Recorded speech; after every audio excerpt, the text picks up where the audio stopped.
Either we are too aggressive, either हम बहुत डरे हुए हैं। ये दो चीजें हमने पिछले अगेंस्ट इंडिया देखा है कि हम अग्रेसिव होते हैं, सेंसिबल का मतलब ये नहीं कि डरे हुए, वी लूज आवर विकेट्स, और आइदर हम इतने ज्यादा डिफेंसिव हो जाते हैं that we are too slow, हम अपना पावर प्ले उस तरह से नहीं खेलते जिस तरह से हमें खेलना चाहिए।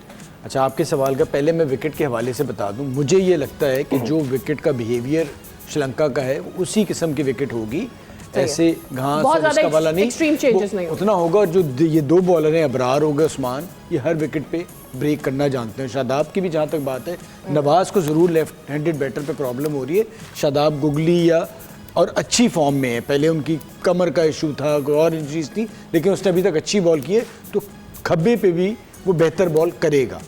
साथ साथ आपने जो बात की, आपको याद होगा एशिया कप में हमने 100 ओवर में 12 ओवर में 100 कर दिए थे और हम सारे बड़े खुश और एक्साइटमेंट में थे, और फिर शायद हम 147 पे बाहर हो गए, ठीक है 147। तो वो जो तनवीर बात कर रहे हैं कि आपने थोड़ा सा अकल से काम लेना है कि अगर ये जिस किस्म का मैच हमने देखा था श्रीलंका, वहाँ पर 170-80 बहुत अच्छा स्कोर है। तो अगर तो आपको 6 ओवर 10 ओवर में मिल जाता है तो फिर आप वो बेवकूफ़ियाँ ना करें, फिर आप वो 20 ओवर खेलने जाएं। आपको ये ज़रूर पता होना चाहिए पहली बारी में, मैं हमेशा कहता हूँ कि वो कितना टोटल है जिस पे आप मैच जीत सकते हैं, जो हमें हमेशा पता है, जो मुझे लगता है इस मैनेजमेंट को अंदाज़ा नहीं कि भाई इतने रन कर दो ताकि हमारी बॉलिंग का और हम इस पे जीतेंगे। वो बेवकूफ़ी पता कहाँ पे हो सकती है कि अगर हम मिसाल के तौर पर 6 ओवर में 65 रन करते हैं या 70 रन, बहुत अच्छा खेल जाते हैं, उसके बाद आपकी बेवकूफ़ियाँ शुरू हो सकती हैं कि यार हमने 6 में 60-70 कर दिए, अब मारते चले जाओ, मारते चले जाओ। सेंसिबल, वो बॉलर अच्छे हैं, वो आउट करने, वो आपको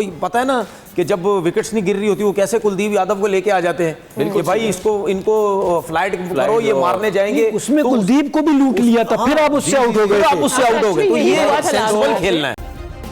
सब्सक्राइब करें और बेल दबाएं ताकि कोई खबर रह न जाए।